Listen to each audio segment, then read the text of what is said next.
ఈరోజు హైదరాబాద్లోని గచ్చిబౌలిలో Chak De India second ride ప్రారంభించడం జరిగింది. ఇది హైదరాబాద్ చరిత్రలో తర్వాత భారతదేశ చరిత్రలో వినూత్నమైనటువంటి ఘట్టం.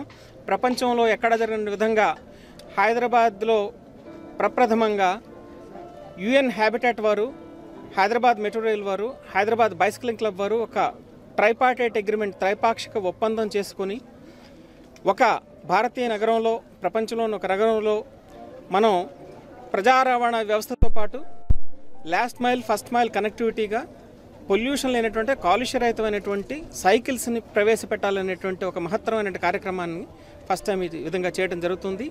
దీనికి అనేక దేశాల నుంచి ఫుల్ సపోర్ట్ ఇస్తూ యుఎన్ హ్యాబిటాట్ వారు అంతర్జాతీయ మనందరికీ తెలిసినటువంటి యునైటెడ్ నేషన్స్ ఆర్గనైజేషన్ సంబంధించినటువంటిది, వారు అనేక దేశాల నుంచి ఫండ్స్ మొబిలైజ్ చేసి, ఎందుకంటే క్లైమేట్ చేంజ్ అనేది చాలా ఇంపార్టెంట్ అన్నమాట.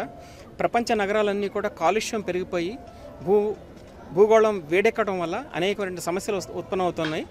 ఆ కాలుష్యాన్ని తగ్గించడం కోసం, ఆ వేడిని తగ్గించడం కోసం క్లైమేట్ చేంజ్ ఫండ్ అనేటువంటి ఉంటుంది.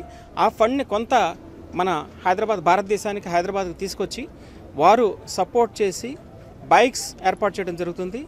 దీని మీద కొందరికి కొన్ని అపోహలు ఉన్నాయి.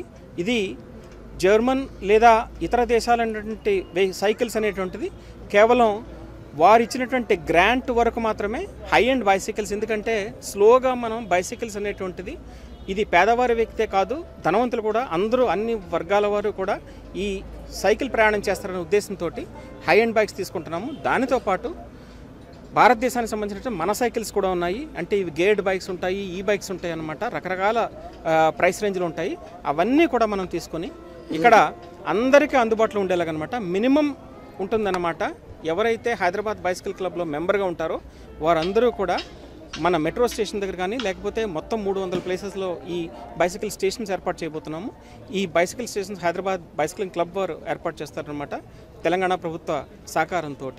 ఇక్కడ అందరూ కూడా చాలా చౌకగా తీసుకోవడానికి అవకాశం ఉంటుంది. ఇది ప్రజలకు సంబంధించినటువంటిది. ఇది కేవలం ధనవంతులకో లేకపోతే హై ఎలీట్ సొసైటీకి సంబంధించింది కాదు. కానీ సైకిల్ని ప్రమోట్ చేయడం కోసం ఇది లార్జ్ స్కేల్లో మనం చేస్తూ ఉన్నామని చెప్పి